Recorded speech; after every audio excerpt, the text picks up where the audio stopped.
ഏതൊരു എക്സാം ആയാലും നമുക്ക് ഏറ്റവും കൂടുതൽ മാർക്ക് നേടിത്തരുന്ന ഒരു വിഷയമാണ് മാത്സ്, അതുപോലെ ഇംഗ്ലീഷ്, മലയാളം.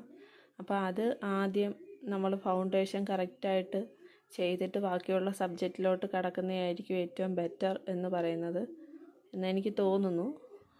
നിങ്ങൾക്ക് എല്ലാവർക്കും എങ്ങനെയാണ് ആ രീതിയെന്ന് നോക്കാം. അപ്പോൾ അഭിപ്രായം ഉണ്ടെന്നുണ്ടെങ്കിൽ പറയുക. ഞാനിപ്പോൾ ട്രിക്ടൺ ജെറിൻ സാറിൻ്റെ ക്ലാസ്സാണ് കണ്ട് ചെയ്യുന്നത്. ഇപ്പോൾ നമ്പേഴ്സ് തൊട്ട് തുടങ്ങിയിരിക്കുകയാണ്. അപ്പോൾ നമ്പേഴ്സ് തൊട്ട് ഒന്നേന്ന് ക്ലാസ് കണ്ട് അതിൻ്റേതായിട്ടുള്ള നോട്ട്സ് ചെയ്ത് കറക്റ്റായിട്ട് നമ്മൾ മുന്നോട്ട് പോകാമെന്ന് വിചാരിച്ചിരിക്കുകയാണ്. അതുപോലെ മാത്സ്, ഇംഗ്ലീഷ് ഒക്കെ പ്രീവിയസ് ക്വസ്റ്റ്യൻ ചെയ്യുക, അതിൻ്റെ സിലബസ് കറക്റ്റായിട്ട് ചെയ്ത് നോക്കുകയൊക്കെ ചെയ്താണ് മുന്നോട്ട് പോകാൻ പ്ലാനിട്ടിരിക്കുന്നത്. എനിക്ക് ഒരുപാട് ബ്രേക്ക് വന്ന ഒരാളാണ് ഞാൻ.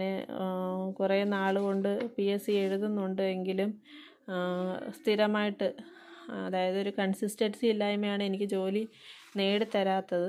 അപ്പോൾ സ്ഥിരമായിട്ട് ഇനിയിപ്പം എന്നും അങ്ങ് ജോലി കിട്ടുന്നത് വരെ, അല്ലെങ്കിൽ അഡ്വൈസ് കയ്യിൽ കിട്ടുന്നത് വരെ കറക്റ്റായിട്ടുള്ള രീതിയിൽ പഠിക്കാമെന്ന് കരുതി എൻ്റെ മിസ്റ്റേക്കെല്ലാം ഞാൻ മനസ്സിലാക്കിക്കൊണ്ട് എനിക്ക് എവിടെ മാർക്ക് നഷ്ടപ്പെട്ടത്, എനിക്ക് എന്തുകൊണ്ടാണ് ജോലി കിട്ടാത്തത് എന്നുള്ള കുറവുകളെല്ലാം അറിഞ്ഞുകൊണ്ടിട്ട് പഠിക്കാൻ വേണ്ടി തീരുമാനിച്ചിരിക്കുകയാണ്. അപ്പം മാത്സ്, മെൻ്റൽ എബിലിറ്റി, അതുപോലെ English, grammar, vocabulary, Malayalam grammar, vocabulary. അപ്പോൾ ആ പോർഷൻസ് കൂടുതൽ നമുക്ക് പഠിക്കാൻ എളുപ്പവുമാണ്.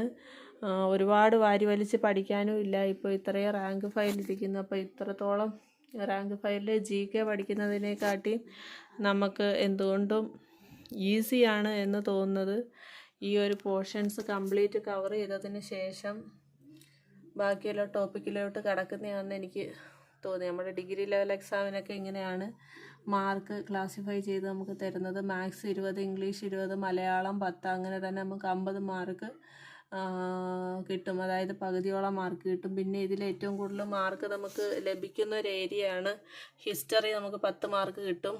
പിന്നെ arts, culture, literature, current affairs എല്ലാം കൂടെ കൂട്ടിയിട്ട്, അതിനകത്തുള്ള കറണ്ട് അഫയേഴ്സ് കൂടെ കൂട്ടിയിട്ട് 10 മാർക്കിനുണ്ട്. പിന്നെ ഇക്കണോമിക്സ്, സിവിക്സ്, കോൺസ്റ്റിറ്റ്യൂഷൻ, അതുപോലെ ജോഗ്രഫി, സയൻസ് ആൻഡ് ടെക്നോളജി, ഇതെല്ലാം 5 മാർക്കിൻ്റെ വെച്ചിട്ടാണ്. അപ്പോൾ അതിൽ നമുക്ക് ഏറ്റവും ഈസി ആയിട്ടുള്ള സബ്ജക്റ്റുകൾ, GK പോർഷൻസിൽ നമുക്ക് ഏറ്റവും കൂടുതൽ കവർ ചെയ്യാൻ പറ്റുന്നതായിട്ടുള്ള പോർഷൻസ് ഇമ്പോർട്ടൻസ് കൊടുക്കുകയും നമുക്ക് തീരെ ബുദ്ധിമുട്ടായിട്ടുള്ളത് അങ്ങ് വിട്ടുകളയുക ചെയ്യുന്ന, എനിക്ക് അങ്ങനെയാണ് തോന്നുന്നത്. അപ്പോൾ നമുക്ക് ഒരുപാട് ലോഡ്